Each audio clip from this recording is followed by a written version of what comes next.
Bonjour à tous et bienvenue dans Newsdeal. Descente aux enfers, au lendemain des pluies, les routes Tonkpé, Weto, Maria Gleta deviennent impraticables et rendent la vie difficile aux riverains. C'est le sujet qui sera débattu dans Ça se dispute. Mais bien avant ça, voici le bulletin d'information présenté par Darida Silva.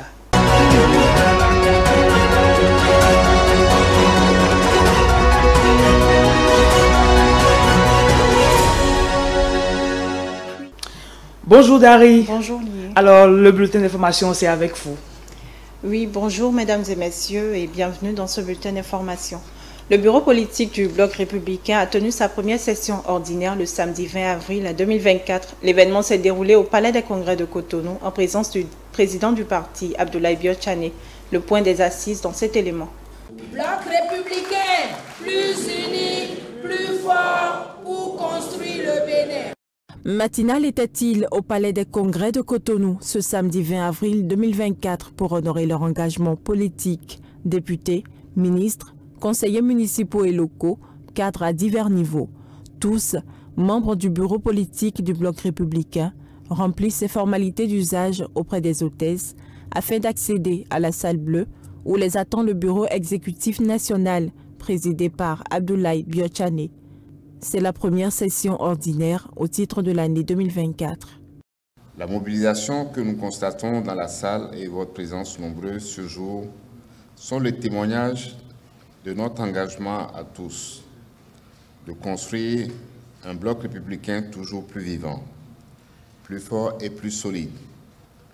Mais nous montrons aussi que nous avons une organisation, que nous respectons les textes de notre parti et que surtout, les discours de remobilisation que nous avons tenus lors de la tournée de remobilisation ont un sens. Ce rendez-vous, qui expose dans un premier temps le bilan financier et actif du parti, apprend aux participants que le Bloc républicain se porte bien et reste ouvert aux personnes désireuses d'en faire partie. Les autres partis de la mouvance, le BR n'entretient pas encore des liens de partenariat avec ces partis, mais garde de très bonnes relations avec ces derniers. Le BR suit avec beaucoup d'intérêt les mouvements de ces partis et est prêt, les jours à venir, à ouvrir des discussions pour permettre, si leur intérêt est retenu, de signer des accords de coopération avec le Bloc républicain. Les attributions du BR mises en lumière, le cheval cabré s'adapte, selon les dires des responsables, à l'environnement sociopolitique en cours au Bénin. Le bureau politique entend mobiliser toutes les énergies autour du code électoral amendé et travailler à sa vulgarisation pour des lendemains victorieux. Je le redis, notre parti a le potentiel d'être le premier parti du Bénin. Et nous devons travailler. Nous devons travailler pour réaliser ce potentiel.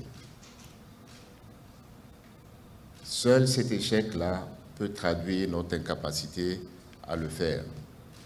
Mais en vous regardant, en vous voyant tous les jours, en vous regardant dans cette salle, je suis encore plus convaincu que ce potentiel est réalisable. La feuille de route pour 2024, ainsi peaufinée au terme des échanges, le bureau politique du BR réaffirme son engagement aux côtés du gouvernement actuel, et ce, pour l'enracinement du parti. Au lendemain des pluies, les grandes pénétrantes Tonkpé, Weto, Maria Gleta dans la commune d'Abomey-Calavi sont impraticables. Cette situation désastreuse constitue une souffrance pour les riverains de ces quartiers. Au-delà des pluies, cette route reste une descente aux enfers. Suivez le constat fait par l'équipe IFA Télévision. Descendre sur le terrain 48 heures après la pluie.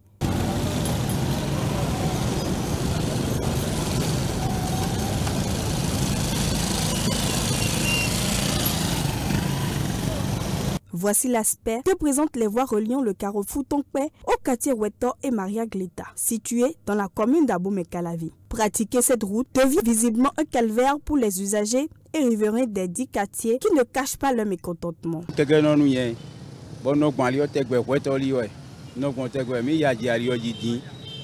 Yeniwa, wa bo alio no mi yo konko bo pan alio ji. Igaja alio bion fo, mo ko gudu bo si gban alio, mo ko fantan. Mo si gban alio a. Yeniwa bo ado ha mi yo, ena yo. Au dire des riverains, l'état de dégradation de cette grande pénétrante dure plusieurs années. Chaque saison avait son lot de cortèges. C'est surtout le cas avec l'utilisation de la terre rouge par les services techniques de la mairie d'Abomey-Calavi pour emblayer et niveler. Résultat, chaque goutte de pluie transforme le tronçon en un véritable calvaire pour les nombreux usagers qui doivent chercher des voies de contournement et là encore.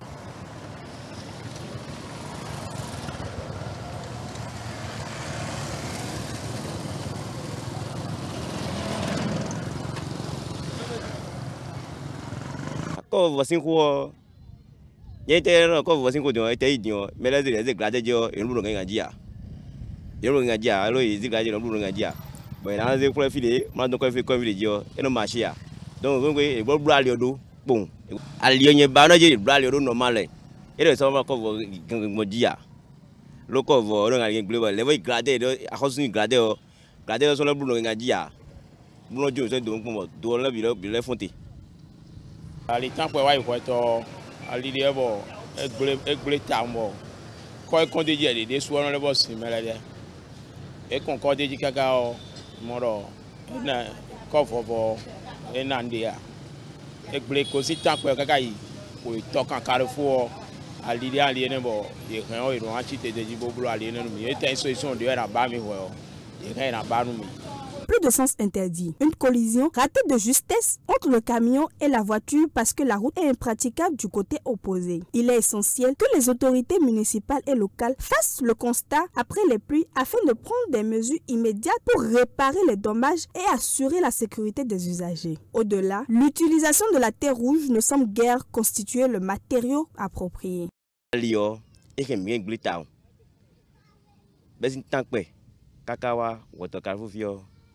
Elle est débouillante.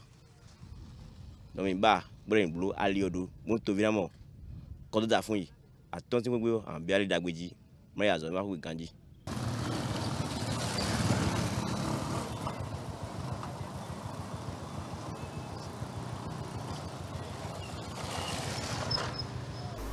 Les étudiants résidant des cabines universitaires du campus d'Abomey-Calavi sont sous le feu des projecteurs suite à un rappel à l'ordre du COUS UAC. Un communiqué récent souligne l'interdiction d'y exercer des activités commerciales. Explication dans cet élément de l'ISM Envo et de Jean-Paul Akpakla. Tout d'abord, sur les contrats, on sait qu'il est interdit de vendre en cabine.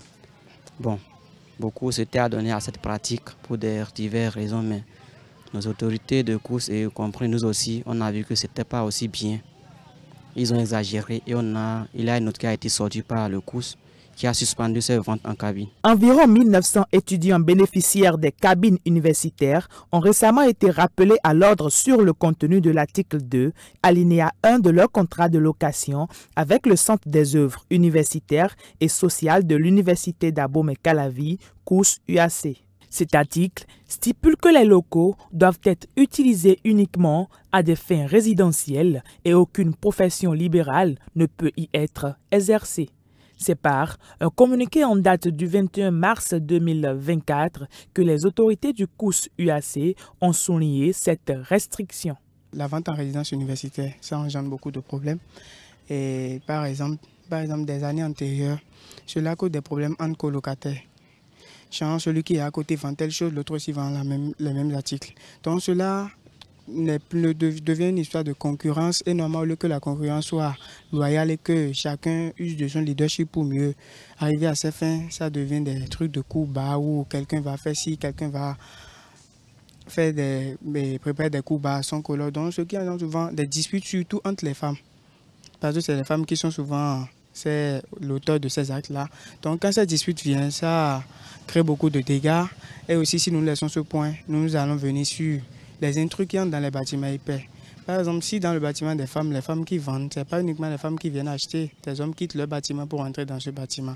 Et en entrant dans ce bâtiment, nous sommes à l'université, nous savons tous qu'on ne pourra pas contrôler totalement, même si on peut faire un effort, on ne peut pas contrôler totalement l'entrée et sortie de tous ceux qui rentrent dans les bâtiments.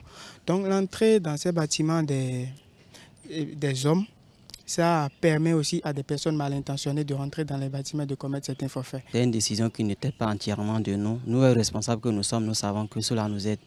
Entre résidents, nous savons comment nous souffrons. Ça a été suspendu. Bon, on n'a pas pu faire quelque chose pour eux pour le moment, mais nous sommes en train de voir les autorités qui l'ont fait, vu qu'ils ne sont pas avec nous. On cherche les moyens de leur faire comprendre que non seulement c'est important pour ces étudiants qui veulent revendre, tel que vous l'avez dit, de s'approvisionner côté financier, joindre les deux bouts, y compris en dehors de cela, ça, il nous aide énormément en résidence. Le même communiqué a également averti que tout non-respect de cette règle entraînera l'expulsion des résidents sans remboursement des frais. Il précise que la présence des stocks, même cachés, sera considérée comme une infraction. Et à nous, ils ont demandé d'abord comment vous faites pour la gestion de tels problèmes qui nous viennent. Donc ensemble, nous avons réfléchi et on a vu que la meilleure solution, c'est de suspendre d'abord, même si ce n'est pas par gaieté de cœur que nous le faisons, de suspendre d'abord cette vente-là pour peut-être les années à venir ou bien l'année prochaine, revoir encore comment arranger cela, organiser cette vente-là à nouveau, ne serait-ce que si ce n'est même pas bâtiment, des nombres de personnes qu'il faut déléguer ou bien qu'il faut désigner pour pouvoir faire cela. Parce qu'on sait vraiment que ça aide beaucoup les étudiants. Les étudiants viennent des fois tard et ont besoin des condiments. Donc rapidement, ces camarades-là nous aident beaucoup. Donc cette suspension n'est pas un truc qui nous arrange beaucoup, mais on essaie de faire tout là. Il faut prendre les bonnes décisions pour la masse de population. Les responsables du bureau directeur du comité des résidents envisagent de collaborer avec le COUS UAC pour trouver un compromis. Ils estiment que ces activités économiques sont essentielles pour aider les étudiants résidents à subvenir à leurs besoins. Rappelons que les frais d'hébergement de ces derniers s'élèvent à 25 000 francs à raison de 2 500 par mois avec une caution de 5 000 francs. Juste pour les dire que de ne pas penser que, membres du BDCR que nous sommes, nous les avons laissés dans ce qui est de notre devoir de défendre leurs intérêts partout où le besoin se fera sentir. Alors pour cette suspension temporaire, que tous ceux qui sont dans le cas de garder leur calme, de ne pas paniquer, nous allons essayer ensemble avec l'administration, trouver les moyens nécessaires pour pouvoir trouver une solution qui arrangerait que ce soit l'administration et les auteurs de ces actes aussi, pour que dans une convivialité, il y ait une bonne organisation et un bon déroulement et l'épanouissement dans le milieu résidentiel.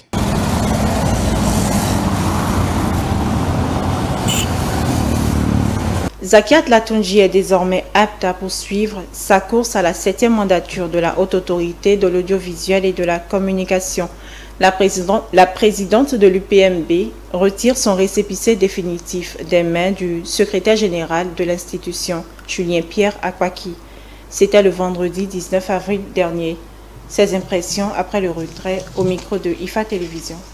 Nous sommes heureux d'avoir récupéré notre récépissé définitif qui nous installe pleinement et officiellement dans la compétition pour l'élection des représentants des professionnels des médias devront siéger pour le compte de la 7e mandature de la RAC. C'est vraiment un sentiment de satisfaction pour cette première étape de franchie.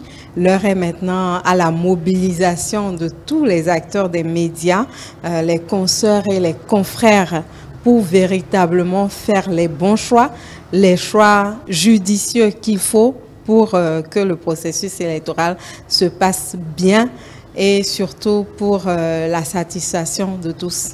C'est le récépissé définitif, donc ça nous amène à être convaincus que nous sommes officiellement candidats. Je pense que l'après-campagne continue et d'ici quelques jours, la Sénat et la RAC vont probablement nous inviter également pour le choix de positionnement, le tirage au sort pour le positionnement des différents logos sur le bulletin. Et après ça, ce sera la campagne proprement dite sur le terrain. Mais je vais appeler tous les acteurs des médias à la mobilisation générale, à une campagne électorale sans animosité, à des choix justes et puis à penser à notre profession, rien qu'à notre profession, et à des représentants dignes du nom pour véritablement défendre nos différents intérêts. Le bureau Naja Omnisport change de main. Une équipe de 10 membres vient d'y être élue. à l'issue de l'Assemblée générale élective de ce samedi 20 avril 2024, compte rendu de Lié Semanvo et de Tristan Aïe. Massim Agbessi est le nouveau président de Nadia Omnisport de Cotonou, propriétaire de Nadia FC Club évoluant en première division de football féminin. Il a été élu à l'issue de l'Assemblée générale élective qui s'est tenue ce samedi 20 avril 2024 dans la salle de réunion du siège du 11e arrondissement de Cotonou. Au terme des dispositions de l'article 10 des statuts, les décisions sont prises à la majorité simple des voix des membres présents. La liste rupture ayant reçu 23 voix favorables qui représentent plus de la majorité simple requise, elle est déclarée élue. Chaque fois, l'oracle vous désigne, vous refusez, chaque fois vous refusez, mais quand la famille dit non, c'est vous, vous n'avez plus autre choix. Donc c'est ce qui s'est passé ce matin. Naja, on le dit souvent, c'est une famille. La famille a finalement dit non, il est temps que toi, en tant que membre, tu diriges Naja. Sur 26 délégués votants, 23 ont porté leur choix sur la liste rupture, composée de 10 membres. Ils permettent à cette dernière de diriger le club féminin pour les 4 prochaines années.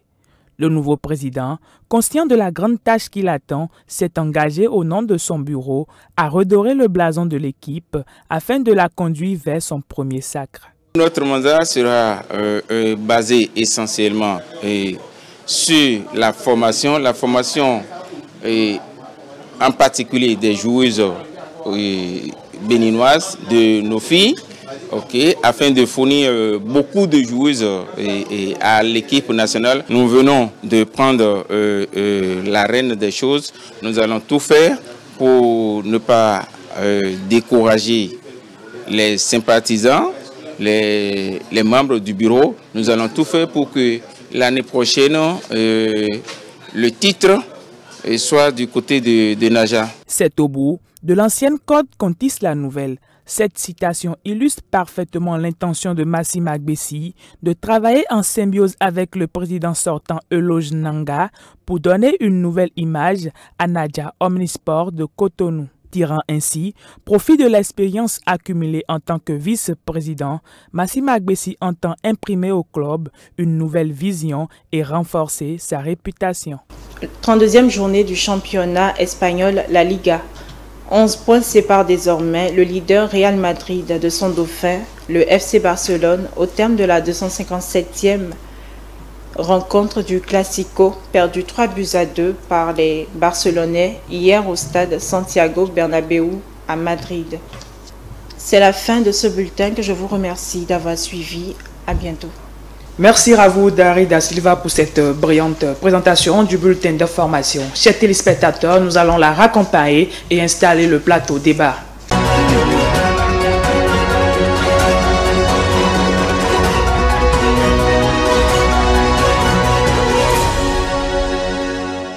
Retour sur ce plateau, c'est désormais ça se dispute et mes invités sont déjà là. Je les présente à vous. Herman Anyambossou. Bonjour et bienvenue. Bonjour Lié Semanvo, bonjour à tout le plateau. Alors en face de vous, Maoria Brahi. Maoria, bonjour. Bonjour et bonjour le plateau. Alors je l'ai déjà annoncé en début d'émission, la situation est très déplorable pour les habitants de la commune d'Abomey-Calavi. Notre équipe était sur les lieux pour faire un reportage et c'était Maoria Brahi qui a conduit cette équipe-là. Alors aujourd'hui, à la fin de ce reportage, comment vous vous sentez? J'étais vraiment peinée de voir la souffrance de ces riverains, de voir des boutiques fermées, de voir des gens souffrir pour passer. Et il y avait même une dame qui disait qu'il y avait une dame avec ses enfants qui était passée par là la veille et qui était tombée dans l'eau parce qu'il n'y avait pas d'espace. Elle ne savait pas où passer parce que la voie était vraiment difficile. Et je me suis demandé que faire la mairie d'Abomey-Calavi en ce moment-là par rapport à une telle situation. Mais il dit, la population, on disait qu'ils ont tellement parlé de cela et qu'il y avait d'autres télévisions qui étaient venues leur poser des questions, qu'ils ont fait part de cette situation qu'ils vivent dans ces quartiers-là, mais rien n'a été fait. qu'est-ce qui a été fait? Ils ont ramené de la terre rouge, mais ça a donné quoi? Ça a encore empiré la situation puisque ça ramène encore l'eau sur le goudron qui est au niveau du carrefour Ita.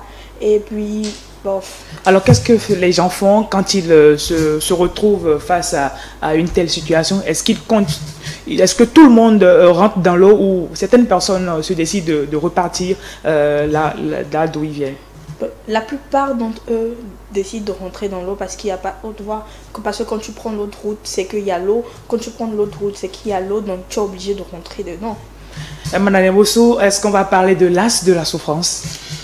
Axe de la souffrance, je pense que c'est ça qui résume, l'expression qui résume un peu la situation que les riverains de cet axe-là, l'axe Tankpe, Weto, Maria-Glita, oui, ce que ces riverains-là vivent. Mais au-delà des riverains, c'est tous les usagers de la commune d'Abomey-Calavi qui décident d'emprunter cet axe-là, qui se retrouve un peu dos au mur. C'est une équation, une grave équation à résoudre. Faut-il fermer carrément toutes les maisons qu'il y a qui bordent cet axe-là? Est-ce qu'il faut demander à tous ceux qui sont là, qui ont des boutiques, qui doivent vendre pour avoir quelques bénéfices, est-ce qu'il faut leur demander de fermer boutique et de rentrer chez eux? J'imagine que dans le reportage déjà on voit des gens qui se désolent, oui, de ce que là-bas ne passe plus devant leur boutique.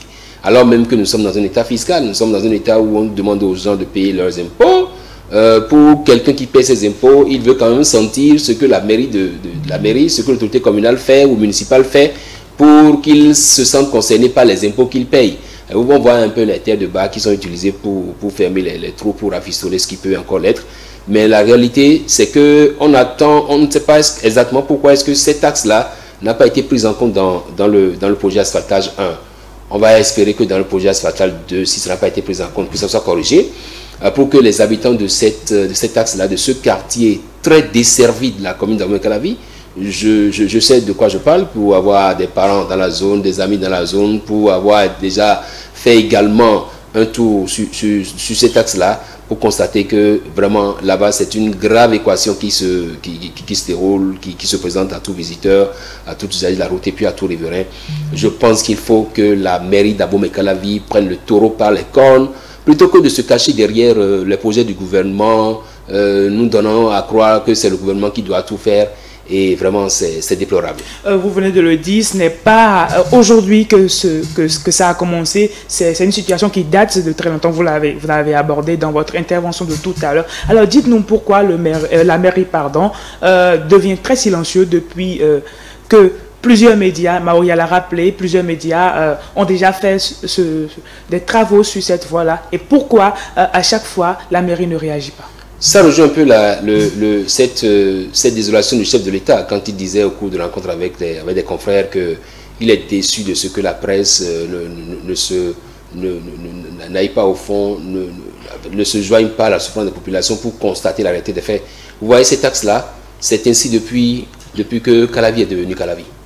Quand on dit Calavi est devenu Calavi, c'est depuis que des gens ne commençaient pas à habiter cette zone-là. C'est comme ça. Et on se demande comment il se fait qu'arriver au carrefour Tankpe, c'est la seule desserte qui n'est pas été prise en compte.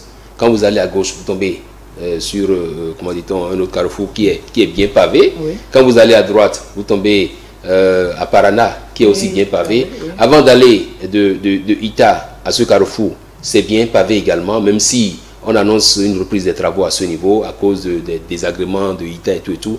Mais pourquoi est-ce que je dirais le quatrième point cardinal n'a pas été pris en compte? Parce que quand on prend les 3 autres points cardinaux, c'est bon. Le quatrième point cardinal à partir du carrefour Tankpe, on oublie ce carrefour-là. C'est à croire qu'il y a un souci particulier sur cette voie, ou alors peut-être qu'il y a un gros projet qu'on nous réserve. Mais je pense qu'il vaut mieux commencer par soulager d'abord un peu les peines de ces populations-là, parce que c'est difficile de sortir de sa maison, de savoir que quand vous mettez pied dehors, c'est que vous êtes dans la boue. Quand vous mettez pied dehors, vous êtes obligé d'emprunter des voies de contournement et tout, pour vous retrouver finalement sur une voie et tout. Je pense que, j'aimerais le dire souvent, le développement de la commune de Calavi est à repenser. Parce qu'il n'y a pas, à mon sens, il n'y a aucune infrastructure dans cette commune-là. Je ne parle pas de ce régime. Oui. Aucune infrastructure qui a été réalisée d'un bout à l'autre.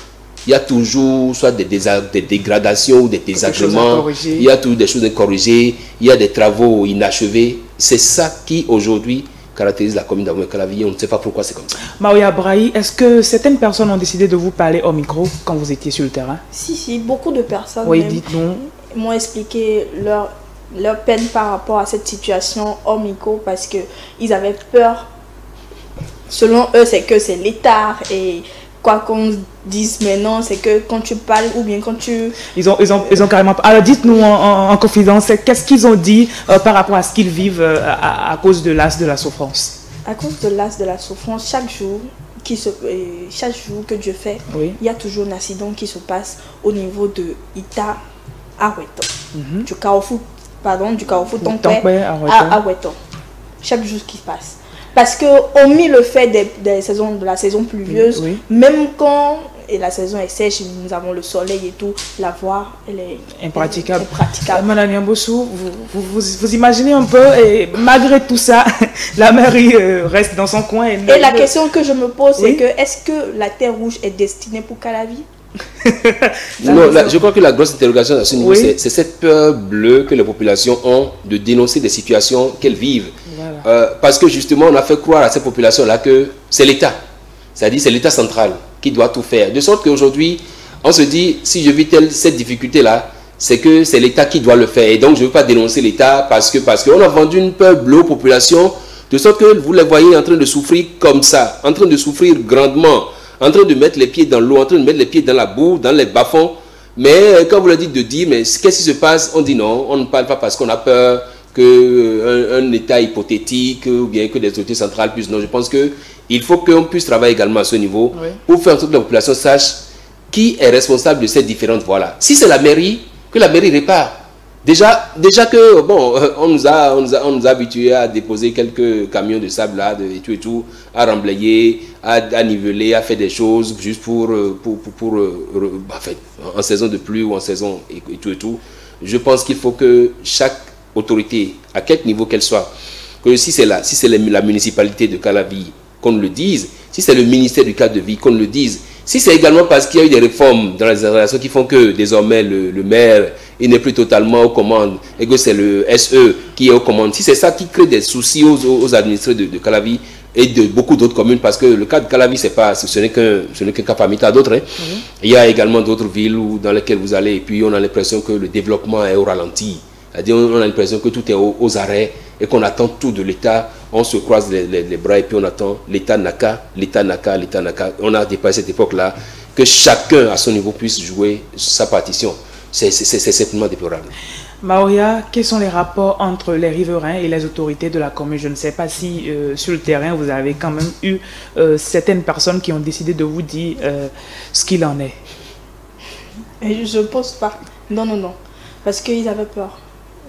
Les riverains avaient peur, donc ils ont préféré se réserver et disent qu'ils attendent de voir ce que le gouvernement fera par rapport à cette route, mais je leur ai dit que ça se fera. Déjà que nous en parlerons. Oui. C'est d'ailleurs le but de ce débat. Est-ce qu'ils vous ont dit quand même qu'ils ont eu un rapport particulier avec les autorités locaux, je veux dire peut-être un conseiller local, le chef quartier ou un truc comme ça, concernant la situation? Il y a eu plusieurs descentes, mais rien. Rien. Il ne peut pas en être autrement, parce qu'en réalité, les autorités locales dont vous parlez, le Sécu, ils sont là depuis combien de temps? Est-ce que vous voyez encore des sécu qui sont opérants sur le terrain? Non.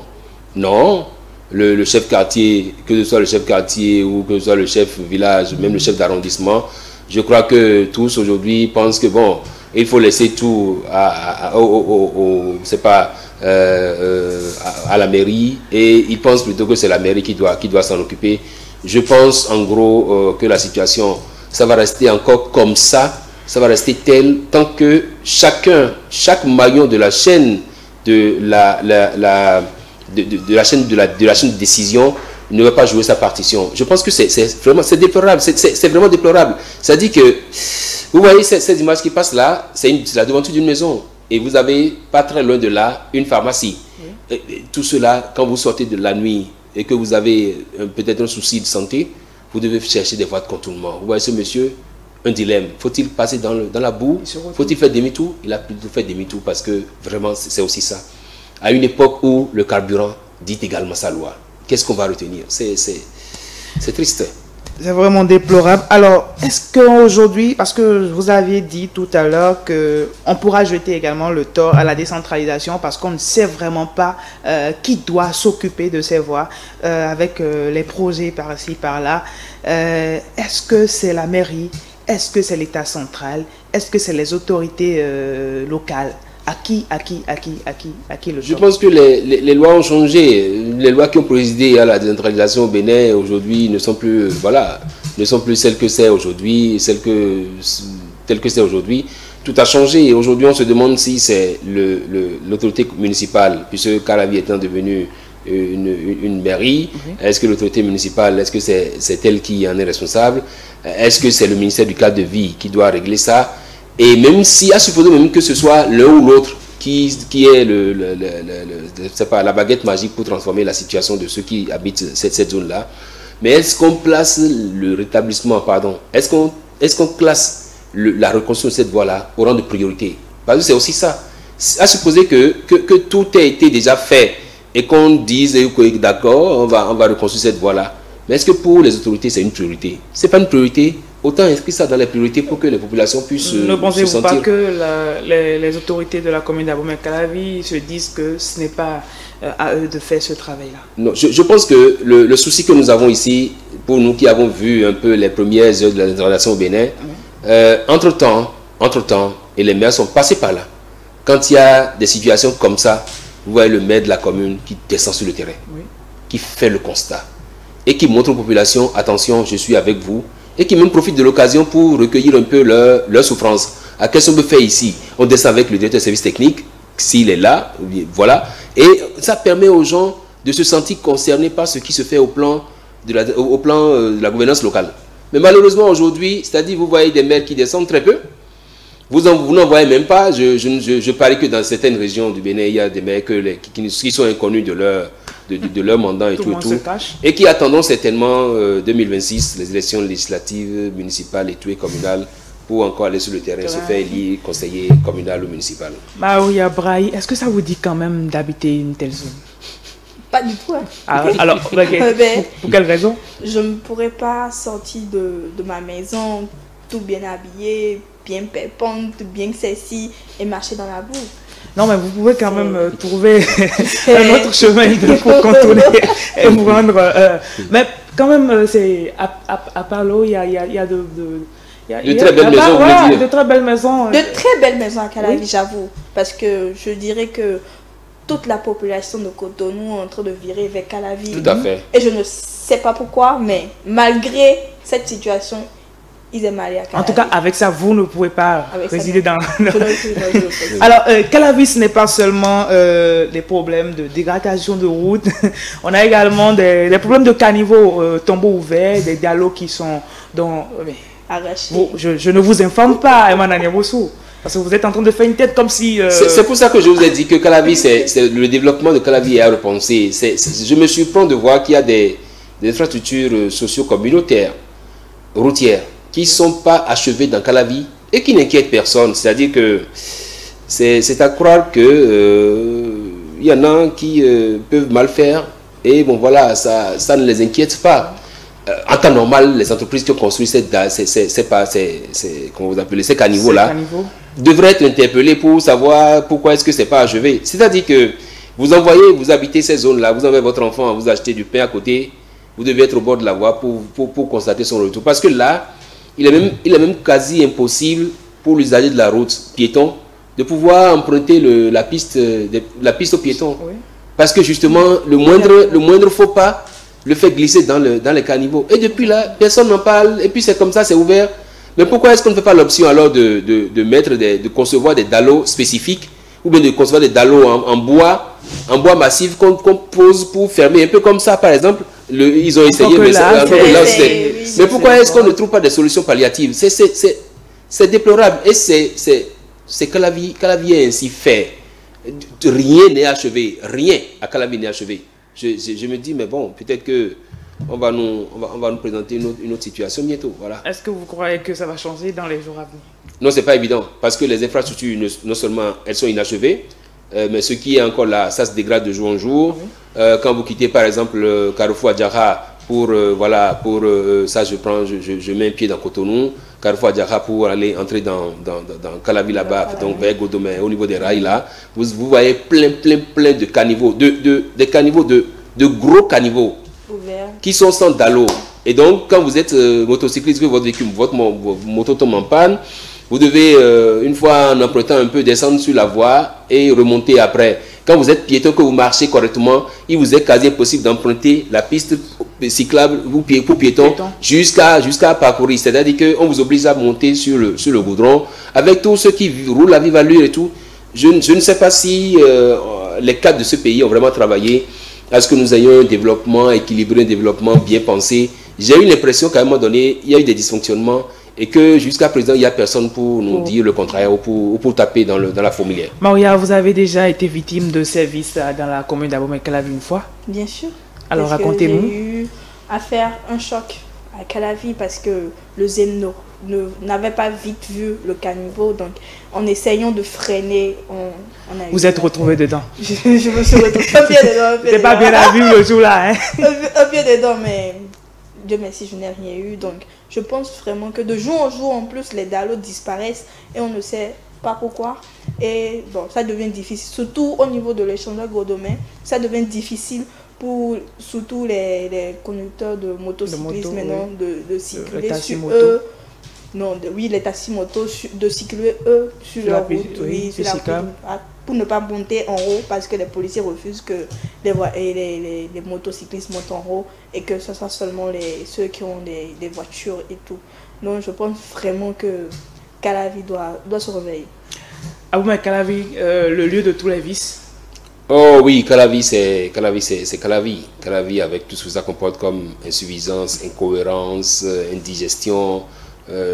Si vous avez un mot qui commence par un, et même incompréhension, parce qu'on se demande bien pourquoi Calavi, cette cité dortoir, pourquoi Calavi, cette cité que tant de gens adulent, pourquoi Calavi, cette ville qu'on veut construire, pourquoi Calavi vit, ou depuis un certain temps, pourquoi Calavi vit cette difficulté-là. C'est à croire que Calavi a été, je le dis, je le répète, le développement de Calavi a été mal pensé à mon sens.